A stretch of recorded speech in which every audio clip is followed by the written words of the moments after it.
Take it off." The liberal TV host's voice sliced through the air, sharp and commanding, a challenge impossible to ignore. This wasn't a casual remark, it was an order. His gaze locked onto Caroline Leavitt, a young yet unapologetically steadfast leader standing firm in the center of a packed room, just moments after her press conference. All eyes turned toward her, then dropped to the small, gleaming necklace resting against her collarbone, a symbol of her faith, her devotion to God, and, as some would later say, an undeniable testament to her unshakable courage. But this wasn't just about a piece of jewelry. No, this was an attempt to humiliate her, to strip away her principles, little by little. Yet, instead of backing down, she transformed the moment into something extraordinary, a display of grace under fire. Who is Caroline Leavitt? A fighter in every sense. Bold, articulate, and unwavering in her beliefs, she represents a new era of leadership, young, yet carrying wisdom far beyond her years. She has always stood as a voice for those who feel unheard, refusing to be silenced. That day, following a press conference where she spoke on unity, free speech, and the fundamental right to express oneself in a divided world, not everyone embraced her message. The liberal host, in particular, had a grudge. Their past exchanges had been heated, but this time, this wasn't about politics. This was personal.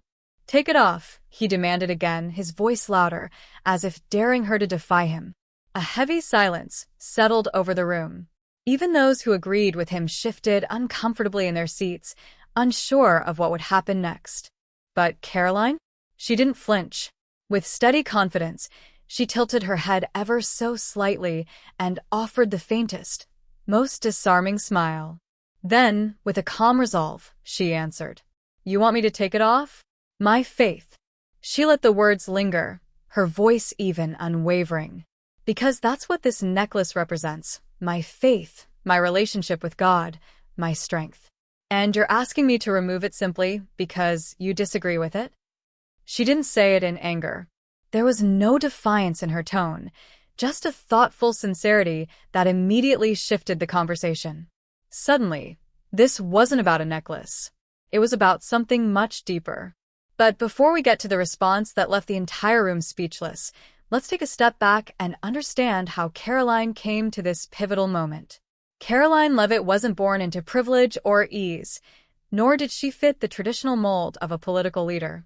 Raised in a modest family, faith wasn't just spoken about on Sundays, it was a foundation woven into their everyday lives. Her parents taught her to turn to God in times of uncertainty, to find strength in prayer, and to never apologize for her beliefs. "Faith isn't about shouting louder than others," her mother would often say. "It's about living with conviction, even when no one else does." That lesson stayed with her. From high school debates to college discussions where she often stood as the sole voice defending her worldview, she quickly learned that standing firm in your beliefs could make you a target. But she also learned something just as important. When you stand your ground with grace, you earn respect, even from those who oppose you. And standing firm is exactly what she did that day. After the host's antagonistic demand, Caroline took a deep breath. Instead of reacting to his loaded words, she drew from years of wisdom, knowing that faith doesn't need to be shouted to hold power. Sometimes, its quiet strength speaks the loudest. "I'm sorry if my necklace makes you uncomfortable," she said, her voice steady. "But I have to ask, why does it bother you so much? Is it really the necklace that offends you, or is it what it represents?" A shift in the air. Everyone in the room felt it. Her tone wasn't confrontational.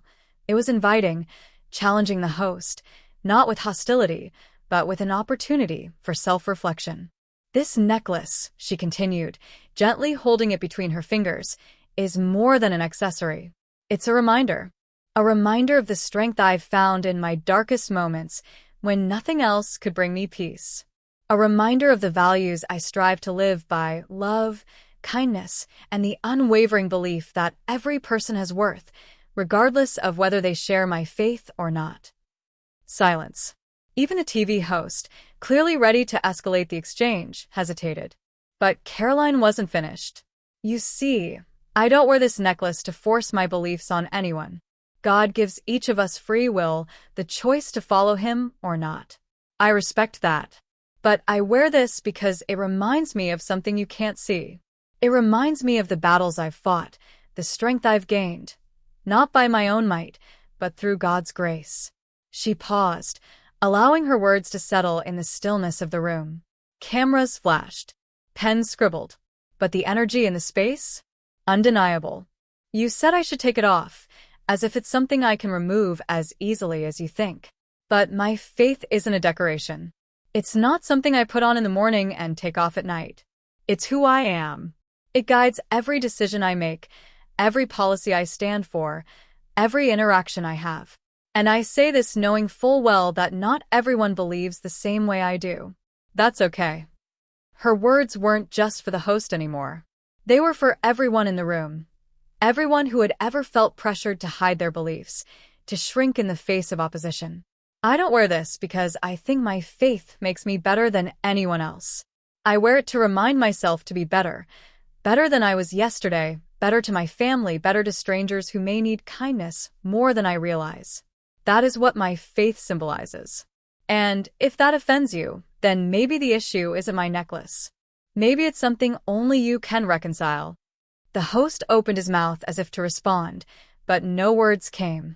He looked at Caroline, then at the cameras, as if struggling to process the weight of her statement.